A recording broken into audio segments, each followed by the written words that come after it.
কালিয়াচক ১ নম্বর ব্লকের ভোট তালিকা থেকে নাম বাদ যাওয়ায় তীব্র বিক্ষোভ।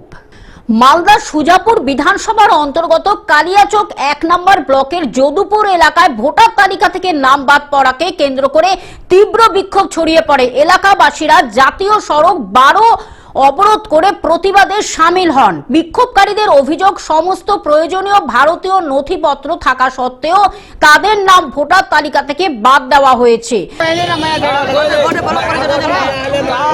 আপনাদের বাদ হয়ে গেছে 4 জনের, বাড়ির 4 জন ডকুমেন্টস দিয়েছিলেন তো আপনারা? সব দিয়েছি, তাও বাদ হয়ে গেছে। কি জন্য বাদ হয়ে গেছে বলেনি আপনাদেরকে? কিছুই বলেনি।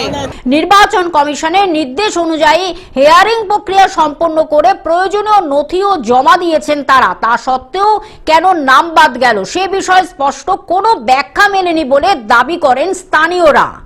প্রতিবাদে পুরুষ ও মহিলা নির্বিশেষে রাস্তায় নেমে জাতীয় সড়ক অবরোধ করেন। এর ফলে দীর্ঘক্ষণ যান চলাচল ব্যাহত হয় এবং তীব্র যানজটের সৃষ্টি হয়। বাতিল হয়ে গেছে। আমার বিয়ে 25 বছর হয়ে গেছে, আমি ভোট দিয়ে আসছি সব দিন, আবার বলছে কি ভোট বাতিল। তোমার কেন আমার ভোট বাতিল? আমার পোতা হয়ে গেছে, নাতি হয়ে গেছে, কেন আমার ভোট বাতিলটা হলো? আপনার বাদ হয়েছে না আর কি ওর বাদ হয়েছে? আমার বাদ হয়েছে, আমার একটা ভাতিজা ওর বাদ হয়েছে। বিক্ষোভকারীরা হুঁশিয়ারি দিয়ে জানান, যতদিন না বৈধ ভোটারদের নাম পুনরায় তালিকায় অন্তর্ভুক্ত করা হচ্ছে ততদিন এই আন্দোলন চলবে। প্রয়োজনে আগামী দিনেও বৃহত্তর আন্দোলনের পথে হাঁটারও কথা তারা জানিয়েছেন। পরিস্থিতি নিয়ন্ত্রণে কালিয়াচক থানার পুলিশ ও কেন্দ্রীয় বাহিনী মোতায়েন করা হয়। প্রায় 700 কাছাকাছি। কি জন্য বাদ হয়েছে কিছু বলছেন আপনাদেরকে? আমরা তো নোটিশ পাই না, এমনি তো বাদ দিয়ে দিয়েছে। কি কারণে বাদ দিয়েছে সেটা বলেন। ডকুমেন্টস জমা করেছিলেন তো আপনারা? সব ডকুমেন্ট জমা করা আছে। তার সত্ত্বেও বাদ হয়েছে আপনাদের?